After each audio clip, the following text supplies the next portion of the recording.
en Radio News. La editorial del señor Oscar Muñoz, aquí en Radio News.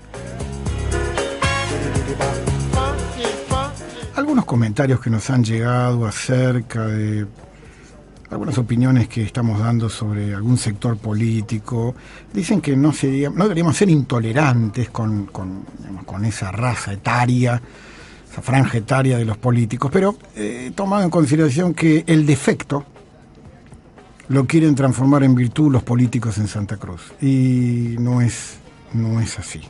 La proximidad del tsunami de elecciones en Santa Cruz y en todo el país será una realidad en los próximos meses. Mucho tiempo antes de lo que la mayoría de los ciudadanos de a pie suponíamos comenzar a circular de una forma casi delirante. El gobierno de la provincia de Santa Cruz comenzó en forma más notoria, supuestamente a normalizar la fecha de pago de jubilaciones y salarios y a mostrarse cada vez más caritativo. Evidentemente todo se encuadra en el esclarecimiento del sistema electoral a utilizarse, el fondo. Una vez que esto quede claro, si es que ocurre, a partir de allí comenzará la rueda mágica y oscura a rodar. El sociólogo y consultor político Eduardo Fidanza, sobre este particular tópico, es decir, la transición, las elecciones, da algunas ideas que son más que interesantes. Considerando el lenguaje de los medios y algunos aportes del vocabulario popular académico, podían sintetizarse en una simplificación rústica 3 razones para justificar el voto.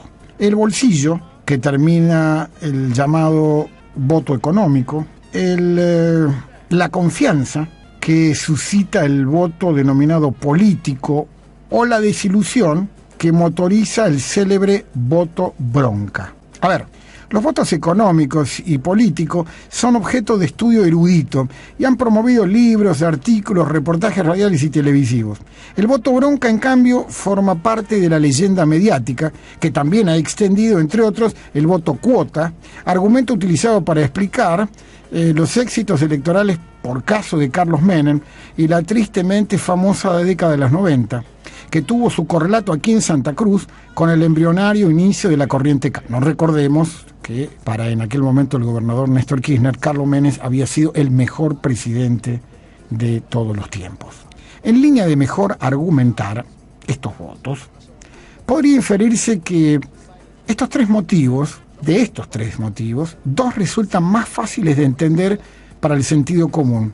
Es decir, si se vota por plata o si se vota por bronca. El teniente general Juan Domingo Perón, que no era un politólogo, sino un líder con abundantes alegorías, consideró que el bolsillo era el órgano más sensible.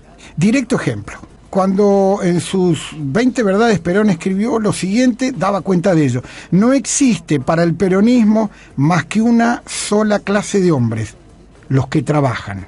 Parece, claro, antidiluviano este concepto doctrinario del teniente general Juan Domingo Perón, que fue una piedra absolutamente difícil de encontrar hoy en el Santa Cruz de hoy. Es decir, imagínate yendo a la Cámara de Diputados donde vos pongas un cartel que diga hay una sola clase de hombres, los que trabajan.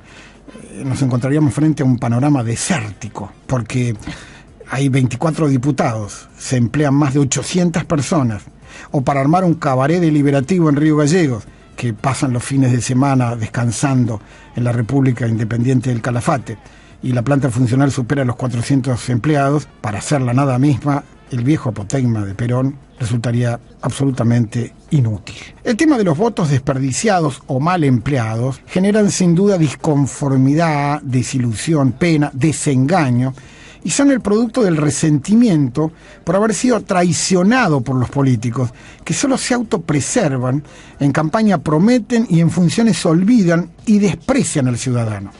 Siempre pongo como ejemplo que en una campaña electoral el ser recibido por un político es prácticamente una tarea normal. Una vez que llevan al cargo hay que pedir audiencia, y esto pinta qué es lo que es un político. Si nos ponemos a considerar por qué es olvidado, despreciado el ciudadano, que es como está pasando ahora y por miles, al aproximarse un cambio de autoridades, ese ciudadano clama por un castigo ejemplar para el intendente de Río Gallegos, los concejales, el gobernador, el vice, los diputados y los ministros, que nadie los soporta a los ministros, pero que se los deben aguantar porque el poder así lo quiere.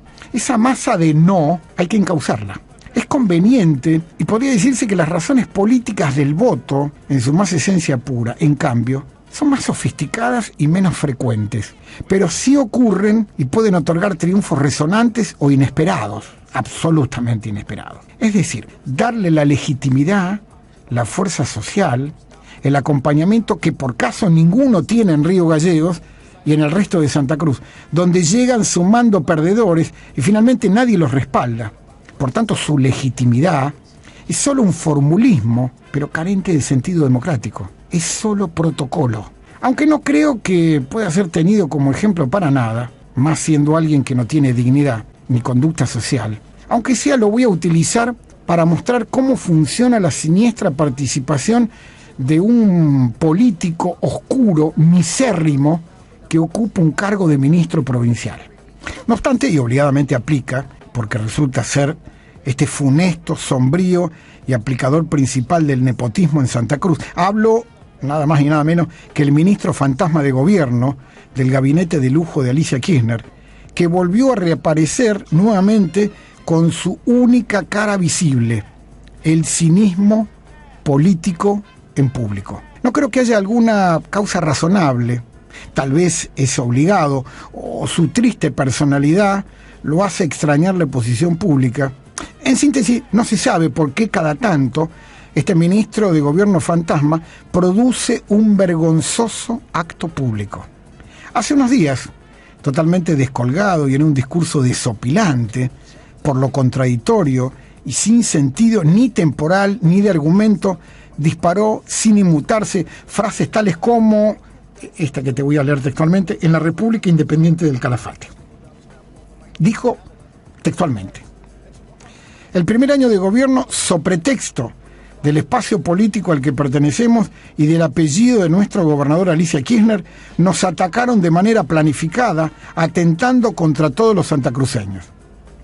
Y después de la arcada, debo reconocer que no alcancé a vomitar, después de unos segundos, pensando en este ministro fantasma de gobierno, si la incoherencia del ministro fantasma de gobierno provincial entra dentro del mensaje navideño del ex Frente para la Victoria de Santa Cruz, me di cuenta que se trataba de otra exposición de pirotecnia verbal berreta, de unidad básica, equivocada en el tiempo y en el espacio. Y ratificando esto último, inmediatamente después y sin ningún signo de remordimiento o preocupación, terminó de cerrar la penosa idea que decía ante un auditorio en la República Independiente del Calafate, que seguir sin entender, en mi caso, cómo se puede malgastar el tiempo de la audiencia con un personaje negro como este ministro de gobierno de Alicia Kirchner. Impudorosamente y contradictoriamente a lo que había establecido como crítica hace unos segundos, pasó sin solución de continuidad a agradecer al ministro Rogelio Frigerio por reconocer que la provincia hizo bien los deberes fiscales, pero pidió que no se confundan. Hicimos los deberes como los teníamos que hacer y no como lo hacen ellos. No tocamos la caja de previsión social, no dejamos un solo trabajador en la calle, no bajamos sueldos, sabemos lo que nos cuesta, pero con el esfuerzo de todos los santacruceños hemos seguido siempre para adelante. Era el ministro de gobierno de la provincia de Santa Cruz. Cualquiera podía pensar que se trataba de un alien, un marciano. Podría tener otros adjetivos. Pero la mentira como discurso es un ítem común en el Frente para la Victoria, en personajes siniestros como este de la Cámpora y Colina, con lo cual atrás quedaron esos conceptos como la verdad, el decir que habían congelado salarialmente, que habían otorgado sumas en negro, que habían otorgado sumas para algunos, que las jubilaciones habían sido inamovibles durante 3 años, que habían destruido el sistema de salud, el de educación, y que mantenían un Estado que solo paga sueldos, viáticos, desarraigos, unidades redistributivas a los alcahuetes, cargos políticos y militantes, y buenos para nada como el ministro fantasma de gobierno. De todo esto, el ministro fantasma de gobierno nepotista, que nombró a su propia esposa en el Tribunal de Cuentas para que controle sus gastos, tampoco hizo mención. Señores, el defecto lo transforman en virtud los políticos corruptos y coimeros del gobierno en Santa Cruz. Para tomar debida conciencia del esfuerzo monumental que significa que todos tenemos que hacer para sostener este gigante paquidérmico que significa el Estado en la Argentina, vale recordar que se trabaja 60% del año para pagar impuestos. Esta es la brutal carga que enfrenta el ciudadano de a pie argentino, y estableciendo una comparación con los días del año, determina que en la actualidad entre 170 y 202 días, es decir, más del 60% del año, se trabaja para pagar impuestos. Al pasar ese rango de meses, recién se empieza a trabajar para cobrar el dinero uno mismo. Sé que puedo, y como es habitual, de ser tildado de apocalíptico, y a lo mejor se tenga razón, pero me resulta difícil ver luz cuando se vive en tanta oscuridad. Leí en un diario de España un breve reportaje realizado a Noam Chomsky que decía: la gente ya no cree en los hechos. Chomsky, a punto de cumplir 90 años desde el Instituto Tecnológico de Massachusetts, en el MIT, en Estados Unidos, revolucionó la forma lingüística moderna. Chomsky sostiene que la desilusión con las estructuras institucionales ha conducido a un punto donde la gente ya no cree en los hechos. Si no confías en nadie, ¿por qué tienes que confiar en los hechos? Si nadie hace nada por mí, ¿por qué he de creer en nadie? Vivimos la invención de que el mercado es maravilloso porque nos dicen que está compuesto por consumidores muy bien informados que adoptan decisiones racionales y súper inteligentes. Pero basta con ver la TV o ver o escuchar los anuncios publicitarios y rápidamente nos preguntamos, ¿buscan informar al consumidor y que tome decisiones racionales? ¿O lo que buscan es definitivamente engañar? Los políticos, porque de esta transición hablamos, tienen esa extraña forma de armar desde la mentira cuando deberían construir desde la sinceridad de lo posible. Seguramente hay esperanza, porque aún hay gente dispuesta a provocar. Las oportunidades están ahí. La cuestión es si somos capaces de tomar esas oportunidades. En Río Gallegos, en Santa Cruz, terminamos el año, pero seguramente peor que lo comenzamos. Pero debemos pensar que todavía hay una pequeña luz. Un análisis que hacía la periodista política Giselle Romau daba cuenta que cuando faltan menos de 11 meses para los comicios presidenciales, las encuestas son incipientes, si las hay, presagian una definición. Esa definición es en segunda vuelta, con una supuesta paridad entre no sabemos si Macri o no sabemos si entre Cristina Fernández. Aunque cueste creerles a los difundidores de encuestas para uno u otro lado de la grieta, parece que todos por pudor coinciden en decir habría un empate técnico. Eufemismo para decir que nada está dicho y que todo puede suceder. Lo único cierto hoy es que ninguno de los dos le alcanza para ganar en primera vuelta, como tampoco le alcanza para vivir el ciudadano de a pie.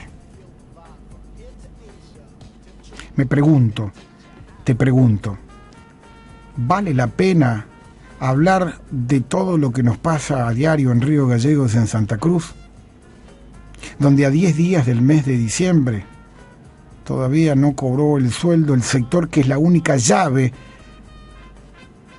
para que quede alguna mínima esperanza en las generaciones futuras? Para el gobierno de Alicia Kirchner es más importante la policía, los ñoquis, los alcahuetes, los cargos políticos, los ministros que cobran religiosamente, mientras los maestros, los jubilados, siguen esperando la carroza. Por tanto, me vuelvo a preguntar, ¿vale la pena? Porque parece que todo da igual. Que Dios nos ayude. Te firmo esto como Oscar Muñoz, esto es Noticias en la Red, y vos, como siempre, escuchás a Radio News.